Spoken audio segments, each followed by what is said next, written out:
नमस्ते। आज म हजुरहरूलाई तातो पानीले नुहाउनुका फाइदाहरू सेयर गर्न गइरहेको छु, हजुरहरूलाई सुनाउन गइरहेको छु। तातो पानीले नुहाउनुका फाइदाहरू धेरै छन् हैन। हजुरहरूले थाहा पाइसक्नु भएको हुनसक्छ हैन। हजुरले त्यसको पुरै जानकारी लिइसक्नु भएको पनि हुनसक्छ, हजुरको जीवनमा त्यसलाई उपभोग गरिराख्नु भएको पनि हुनसक्छ। तर पनि हजुरहरूलाई म दुई चारवटा मैले जानेका कुराहरू चाहिँ सेयर गर्न गइरहेको छु है। तातो पानीले नुहाउँदाखेरि के हुन्छ भन्दाखेरि चाहिँ हाम्रा ती दुखिरहेका मांसपेशीहरू चाहिँ के हुन्छ भन्दाखेरि चाहिँ आराम दिन्छ, जसले गर्दाखेरि दुखाइ र पीडा कम हुँदो रहेछ क्या है। तातो पानीले नुहाइयो भने चाहिँ त्यो मांसपेशीलाई आराम मिल्दो रहेछ। हामी धेरै थाकेको बेलामा शारीरिक काम गरेर चाहिँ एकदम थकित अवस्थामा चाहिँ तातो पानीले सरक्क नुहाएर सुत्यो भने एकदमै राम्रो हुन्छ मांसपेशीहरूलाई। तातो पानीले नुहाउँदाखेरि के हुन्छ भन्दाखेरि रक्तनलीहरू चाहिँ खुल्छन्। खुलेपछि चाहिँ के हुन्छ भन्दाखेरि चाहिँ ती रक्त सञ्चार चाहिँ एकदम राम्रो भएर शरीरलाई चाहिँ हेल्दी बनाउन र रक्त सञ्चारमा त्यो खुलेका छैनन् अथवा कहीँ साँगुरिएका छन् भने पनि त्यसलाई खुल्याउने काम हाम्रो तातो पानीले नुहाएपछि हुँदो रहेछ है। के भन्दाखेरि धेरै थकान अथवा मानसिक तनाव त्यस्तो छ भने तातो पानीले हामीले सरक्क नुहाइयो भने चाहिँ त्यो तनावहरू चाहिँ कम भएर जाँदो रहेछ है। टेन्सन लागिरहेछ अनि तातो पानीले सरक्क नुहाइयो भने चाहिँ हामीलाई त्यो टेन्सन लागिरहेको अथवा तनाव लागिरहेको कुराहरू चाहिँ सहजै हटेर जाँदो रहेछ है।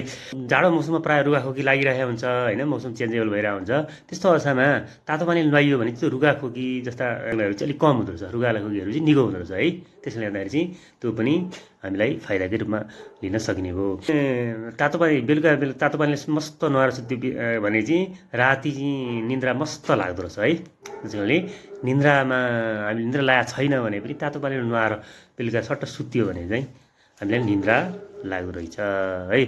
अनि के हुन्छ भन्दाखेरि हाम्रो छालामा त विभिन्न किसिमका रौँ केशिकाहरू हुन्छ, रौँहरू निस्केको ठाउँहरू हुन्छ होइन, त्यसमा प्वालहरू हुन्छ।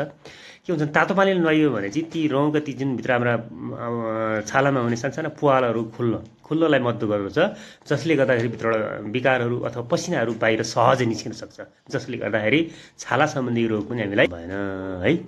हस् त, धन्यवाद। आजको भिडियो हजुरलाई कस्तो लाग्यो? मन परेमा लाइक सेयर र कमेन्ट गर्न चाहिँ नभुल्नु होला है त। नमस्ते। आज हजुरहरूलाई तातो पानीले नुहाउनुका बेफाइदाहरू चाहिँ बताउनु गइरहेको छु। जाडो महिनामा तातो पानीले नुहाउन धेरै मजा आउँछ, सजिलैसँग हामी नुहाउन सकिन्छ।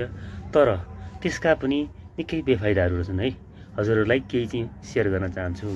के हुन्छ तातो पानीले नुहाइयो भने चाहिँ छालामा असर गर्दछ होइन। छालामा हुने नेचुरल तेल हुन्छ, तेलको मात्रा उत्पादन हुन कम हुन्छ र छाला सुक्खा हुन्छ।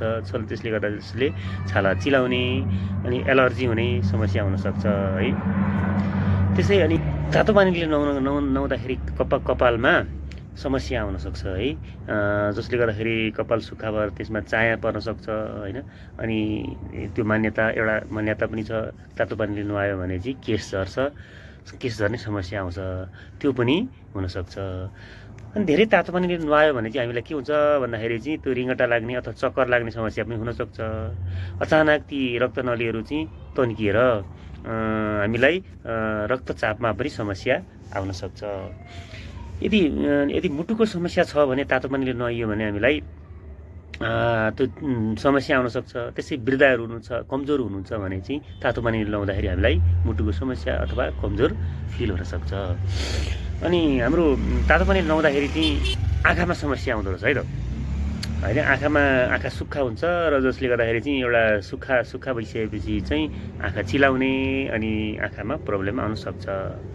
त्यस्तै अनि हाम्रो जुन नेचुरली हाम्रो शरीरमा एक किसिमको प्राकृतिक रूपमा प्रोटेक्सन सिस्टम हुन्छ होइन, सुरक्षा कवच, त्यो चाहिँ तातो पानीले नुहाइरह्यो भने चाहिँ कमजोर हुँदै जान्छ, जसले गर्दाखेरि चाहिँ विभिन्न रोगहरू अथवा सङ्क्रमणहरूले छिटो च्याप्न सक्ने हुने सम्भावना हुन्छ। हस् त, धन्यवाद। आजको भिडियो कस्तो लाग्यो? मन पर्यो भने लाइक सेयर कमेन्ट गर्दै गर्नुहोला।